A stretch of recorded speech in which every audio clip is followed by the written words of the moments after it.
ऐसे पूरी बाइबिल यीशु मसीह के चेलों से भरी पड़ी है। जो पहले संसार के चेले थे वो बाद में यीशु मसीह के चेले बने। तो ये सिलसिला हर युग में जारी है कि संसार के चेलों को परमेश्वर छुटकारा देकर अपने पुत्र के चेले बनाने का काम जारी रखा है।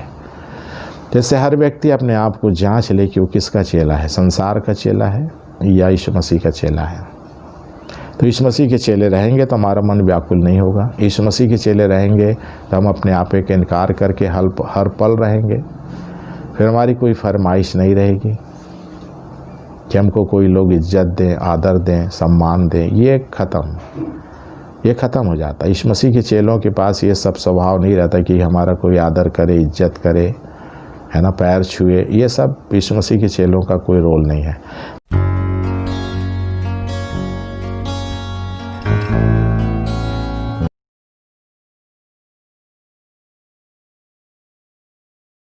एक बार फिर से प्रभु यीशु मसीह के मधुर मीठे नाम में आप सबों को प्रेम नमस्कार कहता हूं। और फिर से परमेश्वर के अनुग्रह में आज उन वचनों को हम मिल करके देखेंगे, सुनेंगे, जो परमेश्वर ने मेरे लिए आप सबों के साथ ठहराई है। इसलिए परमेश्वर के अनुग्रह के वचनों को हम थोड़ी देर देखेंगे और परमेश्वर के अनुग्रह के वचन के आधार पे हमको अपने जीवन में अनुग्रह को प्राप्त करना है। सो इन सारी बातों के लिए परमेश्वर की अगुवाई हम प्रार्थना के द्वारा मांगेंगे, प्रार्थना में जाएंगे। अनुग्रहकारी, दयालु, सर्वशक्तिमान परमेश्वर, उद्धार करता यीशु मसीह में धन्यवादित हैं पिता, तूने हम पर अनुग्रह किया, हमारी सुधि ली। फिर से आज का दिन देकर पिताजी भाई अमन को हमारे डेरे में पहुंचाकर इस सेवा के लिए जो उन्होंने प्रारंभ की पिता परमेश्वर, वचन को यूट्यूब के द्वारा और जिस माध्यम के द्वारा लोगों तक पहुंचाने के लिए वो प्रयास परिश्रम कर रहे हैं पिता, और उसी के तहत तूने पिता परमेश्वर उनको फिर से आज इन कार्यों के लिए हमारे डेरों तक पहुंचाए। मैं धन्यवाद देता हूं। और फिर से पिता तेरी आत्मा की अगुवाई में हम तेरे वचनों को जो तेरी ओर से मेरे लिए, मेरे इन प्रिय भाई बहनों के लिए जो सुनने के लिए पिता परमेश्वर तेरे द्वारा तैयार किए जाएंगे, उभारे जाएंगे यूट्यूब के माध्यम से पिता परमेश्वर, सबों की आवश्यकता के लिए तेरा वचन मेरे मन में, मेरे मुंह में डाला जाए। तेरी पवित्र आत्मा मुझे अयोग्य की मदद और अगुवाई करे। हम सब के पाप अपराधों को जो मैंने, मेरे घराने ने, मेरे सुनने वाले भाइयों और बहनों ने, उनके परिवारों ने, उनके घरानों ने, पितरों ने किए हैं, उनको क्रूस की वेदी पे चढ़ाते हैं। स्वर्गीय यीशु अपने लहू से ढांप लेना। स्वर्गीय यीशु तो अपने वचन को पवित्र आत्मा के द्वारा जो हम तक पहुंचाया है उसे प्रदान करना। सो सारे मानुषिक ज्ञान बुद्धि को मैं उस क्रूस की वेदी पे चढ़ाता हूँ। सुनने वालों को और मुझको स्वर्गीय स्थानों की आशीषों का अभिषेक देना। ऐसे में तुझसे निवेदन करते हुए इस विनती को हम सब के उद्धार करता यीशु मसीह के नाम से मांगते पिता, सुनिए और ग्रहण कीजिए। आमीन। सो परमेश्वर का धन्यवाद देते हैं। परमेश्वर ने यह समय दिया कि हम परमेश्वर की उन बातों को जो उसने हम मनुष्य जातियों के लिए ठहराई है, और इसलिए ठहराई है कि हम इस वचन को पढ़ें, सुने और इस पर चलें। तो परमेश्वर का वचन को लोग पढ़ते हैं, सुनते हैं, पर चल नहीं पाते हैं। तो इसलिए परमेश्वर के वचन से हम इन बातों को जान सकते हैं कि हम क्यों नहीं चलते हैं, है ना। परमेश्वर के वचन को हम पढ़ते ज़रूर हैं, सुनते ज़रूर हैं और सुनाते भी हैं, पर चलते नहीं हैं। उसका कारण है, उसको कारणों को आज की इस समय में हम देखेंगे परमेश्वर की आत्मा की अगुवाई में। जैसे प्रभु यीशु मसीह ने देह के दिनों में इन बातों की चर्चा की थी, उसको हम देखेंगे परमेश्वर के वचन से।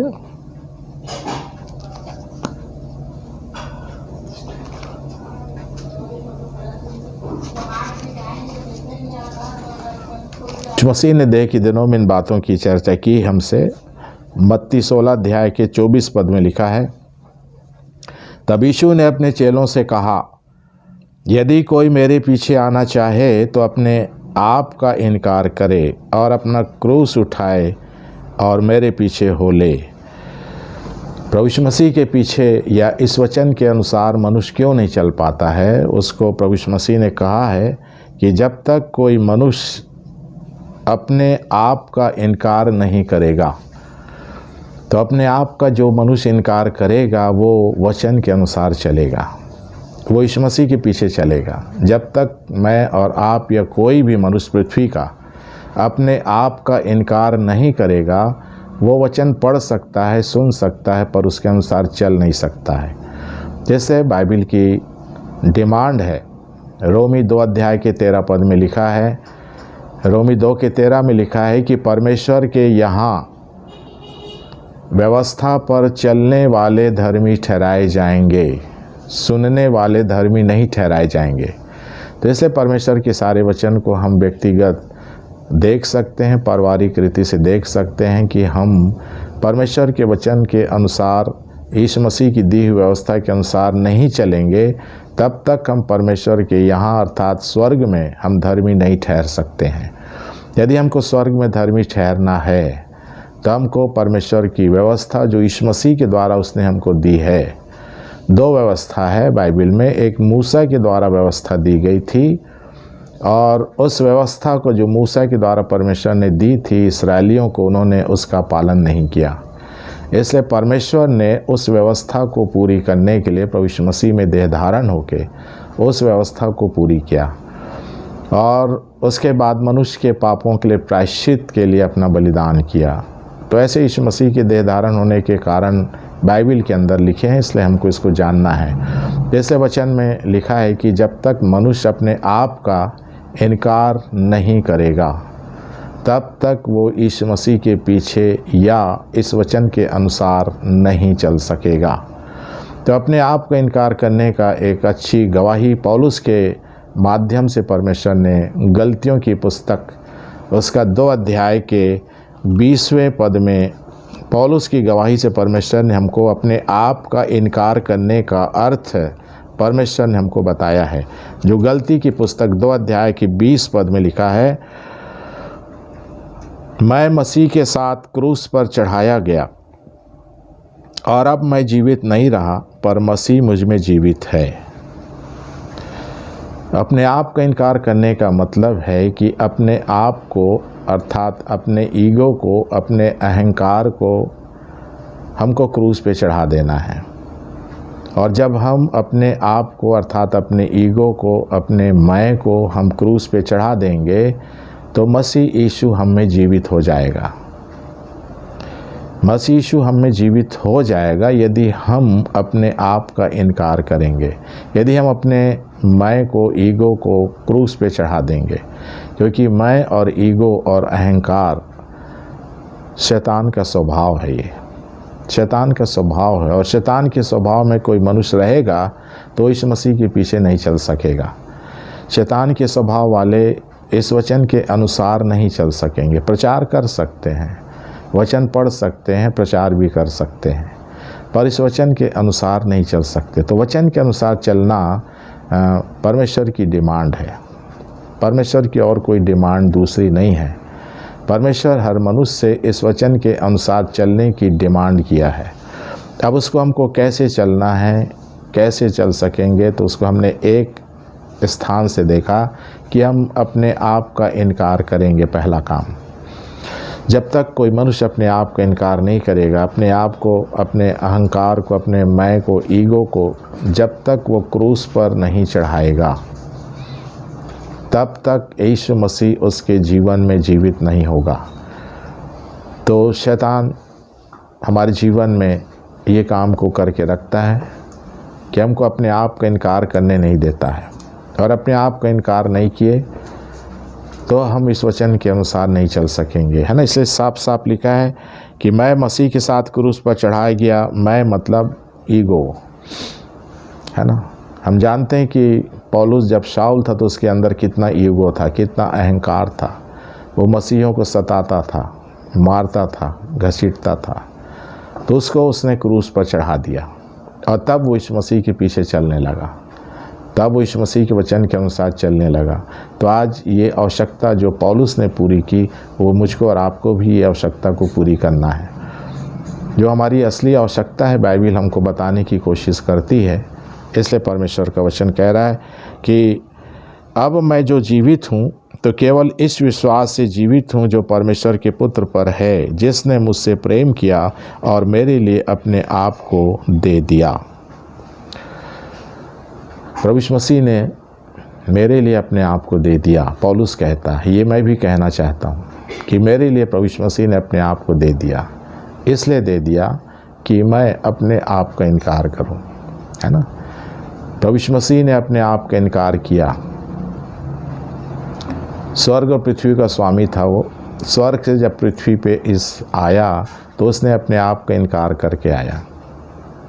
उसने अपने आप को चरनी में जन्म देने का परमिशन दे दिया। उसने अपने आप को पूरा इनकार करके इस पृथ्वी पर रह के मेरे और आपके लिए अपने आप को दे दिया। तो सबसे बड़ा अपने आप का इनकार करने वाला जो शख्स है वो हमारा प्रभु यीशु मसीह है, वो हमारा परमेश्वर है ना। परमेश्वर अपने आप का इनकार करके चलता है। यदि परमेश्वर अपने आप का इनकार नहीं करेगा तो इस पृथ्वी पर मनुष्य को कोई भी सुरक्षा नहीं दे सकेगा। इसलिए परमेश्वर के वचन में जो बातें लिखी हैं उसको हमको अपने आप को बचाने के लिए, अपने परिवार को बचाने के लिए हमको इन बातों को देखना ही पड़ेगा। ये बाइबिल हमको देखना ही पड़ेगा। ये बाइबिल हमको बचाने के लिए परमेश्वर ने दिया है और इसलिए हम इन बातों को यदि ध्यान नहीं करेंगे तो हम एक दिन पछताएंगे, और ऐसा पछताएंगे कि वो पछताने का कोई परिणाम नहीं निकलेगा। आज पछताएंगे तो उसका परिणाम निकल सकता है। और इसलिए उन्हीं बातों को फिर आगे यीशु मसीह ने चर्चा की। ये लूका 14 अध्याय में, यदि कोई मेरे पास आए और अपने पिता और माता, पत्नी और लड़के बालों और भाइयों और बहनों वरन अपने प्राण को भी अप्रिय ना जाने तो वो मेरा चेला नहीं हो सकता। दूसरी डिमांड, पहली डिमांड है कि मनुष्य अपने आप का इनकार करे। तब दूसरा स्टेप में यीशु मसीह ने मनुष्य को अपने पीछे चलने वालों को आदेश दिया कि जो व्यक्ति अपने आप का इनकार करेगा फिर उसको दूसरा निर्णय लेना है कि वह अपने पिता, माता, पत्नी, लड़के बाले, भाइयों, बहनों वरन प्राण को भी अप्रिय नहीं जानेगा। परमेश्वर ने माता पिता, भाई बहनों, पति पत्नी को छोड़ने नहीं कहा है। परमेश्वर कहता है कि हमको परमेश्वर से कम उनको प्रिय जानना है। सबसे अधिक हमको परमेश्वर को प्रिय जानना है। पहला स्थान परमेश्वर को हमको पहला स्थान प्रेम के जगह में देना है। जब हम परमेश्वर को पहला स्थान देंगे प्रेम के स्थान पे, दूसरा स्थान फिर माता पिता, पत्नी, बच्चे वालों मनुष्यों के जीवन में आता है। तब इन दोनों कामों को करेंगे तो हमको सफलता मिलेगी। तब हम वचन के अनुसार चलेंगे, है ना। परमेश्वर जो कह रहा है उसको हमारे लिए कह रहा है, हमारे भलाई के लिए कह रहा है, हमारे आत्मा की भलाई के लिए बातें कही गई हैं बाइबिल में, है ना। यदि हम अपने आत्मा की भलाई चाहते हैं तो बाइबिल को हमको ध्यान देना पड़ेगा, अपने परिवार को वचन के अंदर लाना पड़ेगा, है ना। तो इसलिए इन सब बातों को परमेश्वर ने कहा कि पहला हमको अपने आप का इनकार करना, दूसरा अपने परिवार के या किसी मनुष्य को परमेश्वर से अधिक प्रिय नहीं जानना है ना। सबसे अधिक हमको परमेश्वर को प्रिय जानना है, बाकी लोगों को भी प्रिय जानना है। ये परमेश्वर का संदेश है। फिर कहता है 27 पद, जो कोई अपना क्रूस ना उठाए और मेरे पीछे ना आए वह भी मेरा चेला नहीं हो सकता। तीसरा, अपना क्रूस। क्रूस मतलब प्रभु यीशु मसीह ने अपना क्रूस उठाया, मतलब जिम्मेदारी, मनुष्य के उद्धार की जिम्मेदारी। क्रूस को उठा के प्रभु यीशु मसीह ने मनुष्य के उद्धार की जिम्मेदारियों को उठाया। तो अब यीशु मसीह कहता है कि अब मनुष्य को अपना क्रूस उठाना है। मतलब मेरी जिम्मेदारी क्या है, मेरी जिम्मेदारी परमेश्वर के प्रति क्या है, मेरी जिम्मेदारी यीशु मसीह के प्रति क्या है, मेरी जिम्मेदारी पवित्र आत्मा के प्रति क्या है, मेरी जिम्मेदारी इस वचन के प्रति क्या है। मैं यदि इन अपनी जिम्मेदारियों को पूरा करूँगा तो मैं यीशु मसीह का चेला कहलाऊँगा। फिर दूसरे स्थान पे माता पिता, पत्नी, बच्चों, भाई बहन, मित्रों, जिले, राज्य और देश के नागरिकों की जिम्मेदारी दूसरे स्थान पे है।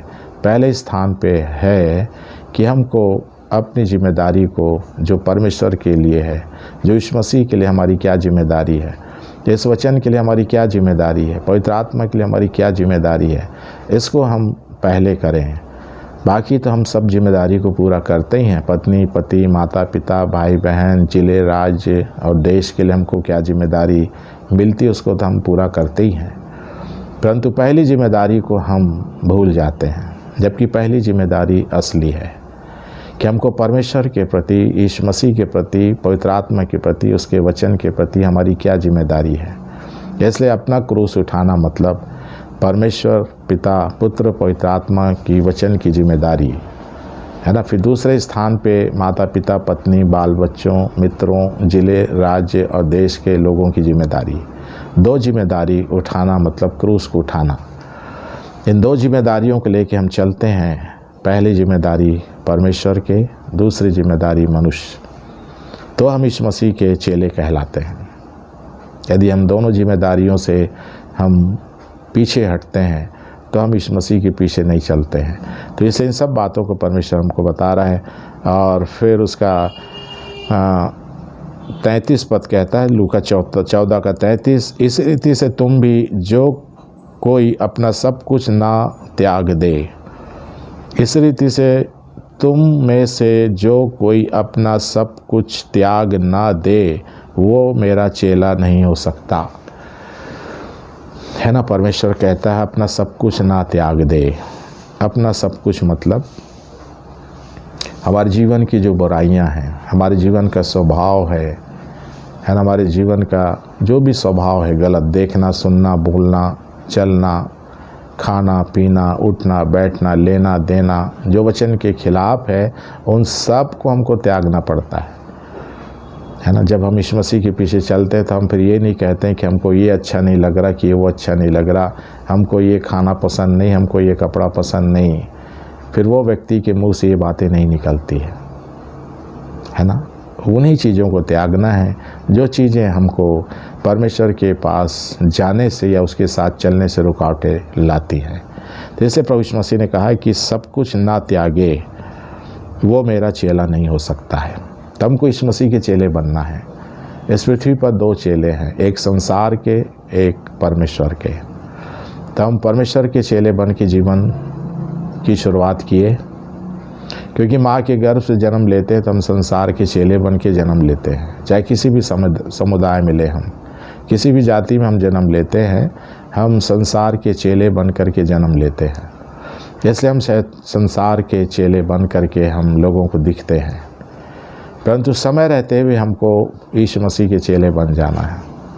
ये समय हमको शरीर में इसलिए दिया जाता है कि हम यीशु मसीह के चेले बने, और यीशु मसीह के चेले बनेंगे तो यीशु मसीह ने कहा यूहन्ना 14 अध्याय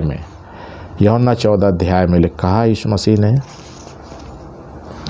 तुम्हारा मन व्याकुल ना हो। मतलब यीशु मसीह के चेले बनते हैं तो हमारा मन व्याकुल नहीं होता है। फिर हम संसार के चेले रहते हैं तो हमारा मन व्याकुलता से भरा रहता है। बहुत सी चीज़ों की व्याकुलता हमारे पास रहती है। यदि हम संसार के चेले रहेंगे तो हमारे मनों में कई प्रकार की व्याकुलता रहती है, उससे हम छूट नहीं सकते हैं। यदि इसे छूटना है तो हमको इस मसीह के चेले बनना ही पड़ेगा, और इस मसीह के चेले बनेंगे तो हमारे जीवन में व्याकुलता खत्म हो जाएगी। इसलिए यीशु मसीह ने कहा अपने चेलों से, तुम्हारा मन व्याकुल ना हो, तुम परमेश्वर पर विश्वास रखते हो, मुझ पर भी विश्वास रखो। देखिए, यीशु मसीह के चेले परमेश्वर पर और यीशु मसीह पर विश्वास रखते हैं। यीशु मसीह के चेले संसार पर या अपने धन संपत्ति पर विश्वास नहीं रखते हैं, या अपने पद और प्रतिष्ठा पर विश्वास नहीं रखते हैं, या अपने किसी टैलेंट पर वो विश्वास नहीं रखते हैं। यीशु मसीह के चेले हर समय परमेश्वर पर और यीशु मसीह पर और पवित्र आत्मा पर विश्वास रखते हैं। ये उसकी पहचान, मतलब चेले की पहचान को यदि आप बाइबल से देखना चाहेंगे तो उत्पत्ति से प्रकाशित वाक्य तक इसका वर्णन भरा है ना। हनोक परमेश्वर का चेला था, उसके बारे में उत्पत्ति की पुस्तक में लिखा है कि हनोक जब 65 वर्ष का हुआ तब वो परमेश्वर के साथ चलना शुरू किया, और 300 साल तक हनोक परमेश्वर का चेला बन करके चला, और बाइबल कहती है कि परमेश्वर ने उसको उठा लिया। देखिए, परमेश्वर की यीशु मसीह के चेले बनेंगे तब हम स्वर्ग में उठाए जा सकते हैं। संसार के चेले रहेंगे तब हमको पृथ्वी नीचे ढकेल देगी। और यीशु मसीह के चेले रहेंगे तो हम स्वर्ग उठा लिए जाएंगे। जैसे देखिए, सब चीज़ों को बाइबिल से देखेंगे तो हमको सब बातें समझ में आएंगी। इब्राहिम भी परमेश्वर का चेला बना, वो भी मूर्ति पूजक था। इब्राहिम भी मूर्ति पूजा करता था, मूर्ति बना के उनका परिवार बेचता था, परंतु वो भी परमेश्वर का यीशु मसीह का चेला बना। कैसे पूरी बाइबिल यीशु मसीह के चेलों से भरी पड़ी है। जो पहले संसार के चेले थे वो बाद में यीशु मसीह के चेले बने। तो ये सिलसिला हर युग में जारी है कि संसार के चेलों को परमेश्वर छुटकारा देकर अपने पुत्र के चेले बनाने का काम जारी रखा है। जैसे हर व्यक्ति अपने आप को जांच ले कि वो किसका चेला है, संसार का चेला है या यीशु मसीह का चेला है। तो यीशु मसीह के चेले रहेंगे तो हमारा मन व्याकुल नहीं होगा। यीशु मसीह के चेले रहेंगे तो हम अपने आपे का इनकार करके हर पल रहेंगे। फिर हमारी कोई फरमाइश नहीं रहेगी कि हमको कोई लोग इज्जत दें, आदर दें, सम्मान दें। ये ख़त्म हो जाता है। यीशु मसीह के चेलों के पास ये सब स्वभाव नहीं रहता कि हमारा कोई आदर करे, इज्जत करे, है ना, पैर छुए। ये सब यीशु मसीह के चेलों का कोई रोल नहीं है। तो इसलिए कह रहा है मुझ पर विश्वास रखो। दूसरे पद में कहता मेरे पिता के घर में बहुत से रहने के स्थान हैं, यदि ना होते तो मैं तुमसे कह देता, क्योंकि मैं तुम्हारे लिए जगह तैयार करने जाता हूँ। और यदि मैं जाकर तुम्हारे लिए जगह तैयार करूँ तो फिर आकर तुम्हें अपने यहाँ ले जाऊँगा कि जहाँ मैं रहूँ वहाँ तुम भी रहो। देखिए, कोई ऐसा इस पृथ्वी पर ऐसा कोई गुरु नहीं है जो अपने चेलों को अपने साथ रखे, अपने चेलों को स्वर्ग ले जाए। ऐसा कोई गुरु इस पृथ्वी पर नहीं है। केवल एक ही गुरु है जिसका नाम प्रभु यीशु मसीह है, इसलिए उसको जगत गुरु भी कहते हैं। तो इसलिए देखिए, यीशु मसीह के चेला बनने से मुझको और आपको फ़ायदा ही फ़ायदा है ना, कि आप यीशु मसीह के चेले बनेंगे तो आपके लिए यीशु मसीह स्वर्ग में जगह तैयार करने गया है और जगह तैयार हो चुका है। अब तैयारी है चेलों की कि जो चेले बन करके तैयार हो जाएंगे उनको प्रभु यीशु मसीह अपने स्वर्ग में जो जगह तैयार किया है उसमें ले जा कर के साथ रखेगा। तो इसलिए हम क्या पाना चाहते हैं, इस शरीर और संसार के बाद हमारा कहाँ जगह बनाना चाहते हैं, ये बाइबिल आपको और मेरे को बताना चाहती है कि शरीर और संसार छोड़ने के बाद आपकी जगह कहाँ रहेगी। इसको हमको इसी शरीर और इसी संसार में रह के कन्फर्म कर लेना है। कन्फर्म कर लेना है कि आज मेरा शरीर का अंत होगा तो मैंने अपने लिए कहाँ जगह तैयार करवाई है ना। प्रभु यीशु मसीह ही है जो हमारे लिए स्वर्ग में जगह तैयार करता है। संसार स्वर्ग में हमको जगह नहीं दिला सकता। संसार हमको घोर नरक की आग में डलवा देता है। इसलिए हमको क्या बनना है, क्या चाहना है, ये बाइबिल के अंदर मेरे और आपके लिए, सारे मनुष्य जातियों के लिए जानकारी है। तो इस जानकारी को यदि हम व्यक्तिगत रीति से, पारिवारिक रीति से लेना चाहते हैं तो आज हमारे लिए समय है कि हम यीशु मसीह के चेले बन करके ऐसे गुण और ऐसे स्वभाव को अपने में डेवलप करें और लोगों के सामने यीशु मसीह के चेले होने के गुण को प्रकट करें, क्योंकि हर चीज़ का प्रकटीकरण से ही किसी का भला होता है। अच्छे गुण को प्रकट करेंगे लोगों का भला होगा, बुरे गुण को प्रकट करेंगे तो लोगों का बुरा होगा। तो आज फिर से परमेश्वर इन वचनों के अनुसार हम सबको जीवन निर्वाह करने की आशीष दे। हम सब देखें कि मैं और आप यीशु मसीह के चेले बने कि नहीं। मुझको प्रभु यीशु मसीह ने 32 साल पहले अपना चेला बनाया। पहले मैं ईसाई था, पर यीशु मसीह का चेला नहीं था। ईसाई था मैं, संसार का चेला था, बुराई का चेला था। परंतु यीशु मसीह ने मुझको 10 जनवरी 1987 की रात को संसार के चेले से छुटकारा दिया और अपना चेला बनाया। उसके बाद से आज तक मैंने हर दिन हर पल अपने आप का इनकार करके जीना सीखा है। मैंने अपने हर एक उन गंदे स्वभाव को त्याग दिया, क्योंकि यीशु मसीह ने बोला कि सब कुछ नहीं त्यागोगे मेरे चेले नहीं हो सकते। तो इन सब बातों के लिए परमेश्वर हर एक को मौका दिया, समय दिया। हम परमेश्वर को धन्यवाद देते हैं और ये बातें हमारे आत्मिक जीवन के लिए हमारी आत्मा से संबंध रखती है। प्रभु यीशु मसीह का वचन आत्मा से संबंध रखता है। परमेश्वर हमारी आत्मा के विषय में चिंता करता है। परमेश्वर हमारी आत्मा को स्वर्ग ले जाना चाहता है। इसलिए तो अपने आप को उसने यीशु मसीह में देह धारण किया, क्रूस पर अपने आप को बलिदान किया। तो उसके बलिदान के द्वारा हम चेले बन जाएं। उसका बलिदान लोगों को चेला बनाने के लिए हुआ। उसका बलिदान लोगों के पाप की छुड़ौती के लिए हुआ है। उसका बलिदान हमको स्वर्ग ले जाने के लिए हुआ है। तो यीशु मसीह के बलिदान का फ़ायदा मैं और आप उठाना चाहते हैं तो आज मौका है। सो परमेश्वर इन कार्यों के लिए हम सबकी, हमारे घराने की सहायता करे। छोटी सी प्रार्थना करेंगे। अनुग्रहकारी, दयालु और शक्तिमान परमेश्वर, उद्धारकर्ता यीशु मसीह में धन्यवादित हैं। तो उन्हें फिर से आज अपने वचन को मेरे प्रियों के साथ सुनने सीखने का अवसर दिया। जो वचन मैंने मेरे प्रियों के साथ सीखा है, तेरी आत्मा की अगुवाई में चेले बनने की जो शर्तें हैं उसको मैं अपने जीवन में, मेरे सुनने वाले भाई बहन अपने जीवन में लागू करें, ताकि पिता परमेश्वर हम यीशु मसीह के चेले बन करके हम स्वर्ग धाम में हम प्रवेश कर सकें। क्योंकि संसार के चेलों को स्वर्ग नहीं मिल सकता। संसार के चेलों को पिता परमेश्वर अधलोक में जाना पड़ता है। इसलिए हम सबको तूने यीशु मसीह का चेला बनने के लिए खुला निमंत्रण दिया। हम तुझको यीशु मसीह में धन्यवाद देते हैं। और यीशु मसीह की शिष्यता के लिए हमको कोई पैसे नहीं देना है, कोई गुरु दक्षिणा नहीं देना है। केवल हमको अपने पापों से मन फिराना है, अपने आप का इनकार करना है और अपना सब कुछ को त्याग देना है और अपने जीवन में स्वर्गीय पिता को यीशु मसीह में, पवित्र आत्मा में प्राथमिकता देना है। उसके वचन को प्राथमिकता देना है, ताकि हम देह में रहते हुए यीशु मसीह के चेले बनकर हम स्वर्ग में प्रवेश कर सकें। सो इन सारे वचनों को मेरे जीवन के लिए, मेरे सुनने वाले भाई बहनों के जीवन में कार्यकारी होने देना। ऐसे में तुझसे निवेदन करते हुए इस विनती को हम सब के उद्धारकर्ता यीशु मसीह के नाम से मांगते पिता, सुनिए और ग्रहण कीजिए। आमीन। आमीन।